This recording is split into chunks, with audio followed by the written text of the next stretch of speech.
आ रही है चंडीगढ़ से सूत्रों के हवाले से बड़ी खबर। चुनावी कार्यक्रम में बदलाव हो सकता है। इलेक्शन ब्रेकिंग में आपको बड़ी जानकारी दे रहे हैं। चुनावी कार्यक्रम में बड़ा बदलाव देखा जा सकता है। मतदान की तारीखें बढ़ सकती हैं।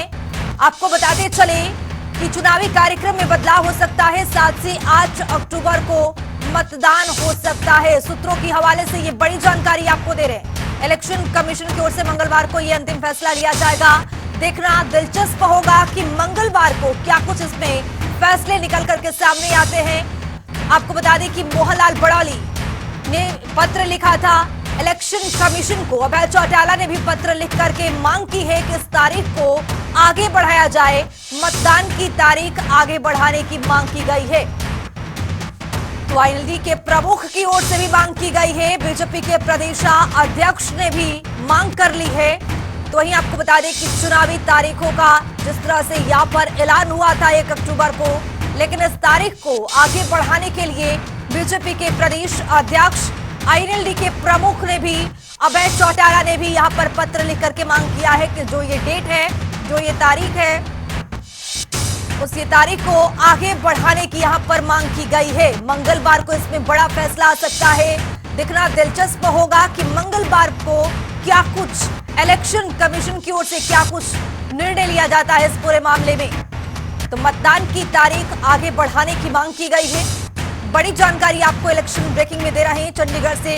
सूत्रों के हवाले से ये बड़ी जानकारी हम आपको दे रहे हैं। चुनावी कार्यक्रम में बड़ा फेरबदल हो सकता है। तो आपको बताते चले कि मतदान की तारीख आगे बढ़ सकती है। बीजेपी के प्रदेश अध्यक्ष मोहनलाल बड़ौली ने पत्र लिखा है। आईएनएलडी के प्रमुख अभय चौटाला ने भी पत्र लिख करके तारीख को आगे बढ़ाने की उन्होंने मांग की है। तो मोहनलाल बड़ौली ने भी इलेक्शन कमीशन को आपको बताते चले कि पत्र लिखा है। उन्होंने मांग की है कि इस तारीख को आगे बढ़ाया जाए।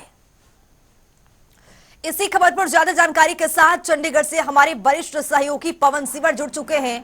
पवन, जिस तरह से मोहनलाल बड़ौली की ओर से पत्र लिखा गया, अब अभय चौटाला की ओर से भी पत्र लिख दिया गया है। ये जो पूरा मामला है, इस पूरे मामले में मंगलवार को हालांकि निर्णय आएगा, लेकिन इसको आप कैसे देख रहे हैं?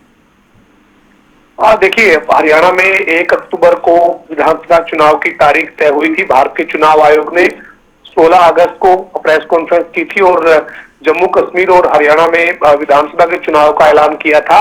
इसी कड़ी में हरियाणा में जो मतदान है उसकी तारीख 1 अक्टूबर तय हुई थी। लेकिन इसके बाद अब हरियाणा बीजेपी के अध्यक्ष मोहनलाल बड़ौली ने भारत के चुनाव आयोग को पत्र लिखा। इस पत्र में मोहनलाल बड़ौली ने कहा कि 1 अक्टूबर के आसपास जो है वो अवकाश रहेंगे। लिहाजा जो है वो 3-4 दिन का इकट्ठा अवकाश होने के चलते जो मतदान है उसकी वोट प्रतिशत जो है वो कम रहने की आशंका है। इसके चलते इस तारीख में बदलाव किया जाए। इसके बाद इनेलो के विधायक अभय सिंह चौटाला ने भी भारत के चुनाव आयोग को पत्र लिखा और ये कहा कि जो मतदान की तिथि है उस पर विचार पुनः किया जाए, क्योंकि कई दिन की छुट्टियां एक साथ होने के चलते वोट प्रतिशत पर इसका असर पड़ेगा।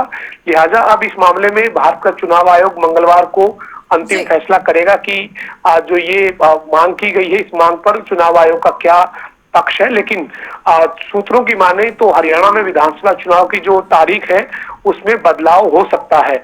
अगर बदलाव होता है तो अक्टूबर के पहले सप्ताह में ही यानी 7-8 अक्टूबर को जो नई तारीख है वो तय की जा सकती है। हालांकि ये जानकारी फिलहाल सूत्रों के हवाले से है।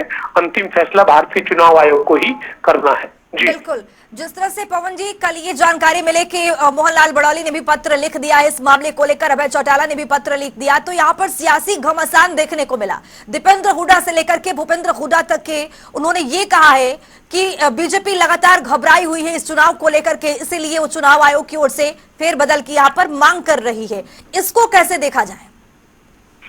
बिल्कुल, लगातार जो है वो ये बातें सामने आई है विपक्ष की तरफ से। खासतौर पर कांग्रेस के जो हरियाणा के अध्यक्ष उदय भान है उनकी बात कर लीजिए, पूर्व मुख्यमंत्री नेता विपक्ष भूपेंद्र सिंह हुड्डा की बात कर लीजिए, दीपेंद्र सिंह हुड्डा जो रोहतक लोकसभा के सांसद है उनकी बात कर लीजिए।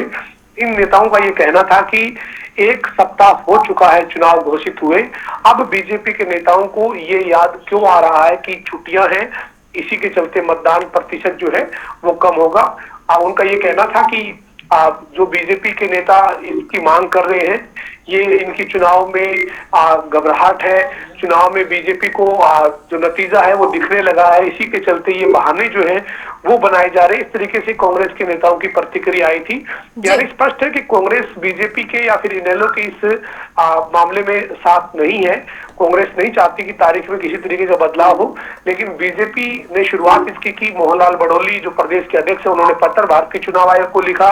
इसके बाद इनेलो के नेता और विधायक अभय सिंह चौटाला ने भी इस बात का एक तरीके से समर्थन किया और अपनी पार्टी की तरफ से चुनाव आयोग से तारीख में बदलाव की मांग की गई।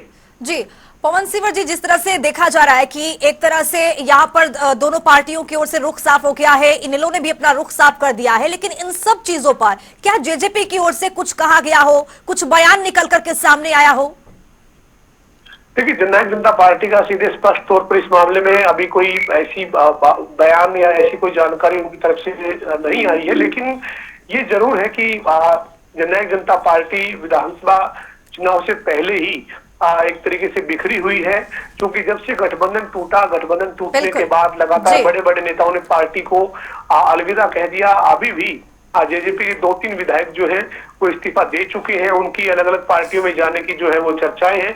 ऐसे में फिलहाल उनका इस मामले में कोई बयान तो नहीं आया है, लेकिन जननायक जनता पार्टी अपने सबसे खराब दौर से एक तरीके से कह सकते हैं कि गुजरती हुई दिख रही है। बहुत शुक्रिया पवन सिबर जी तमाम जानकारी साझा करने के लिए। तो हमारे वरिष्ठ सहयोगी हमारे साथ पवन सिबर जुड़े थे, तमाम तरीके की जानकारी साझा कर रहे थे। वो ये बता रहे थे कि किस तरह से कौन से पार्टी का क्या कुछ रुख है, और हालांकि हम सूत्रों के हवाले से ये जानकारी आपको दे रहे हैं। हालांकि जो पूरा ये मामला है वो मंगलवार को देखा जाएगा किस मामले में, इस पूरे मामले में किस तरह का निर्णय मंगलवार को सामने आता है इलेक्शन कमीशन की ओर से।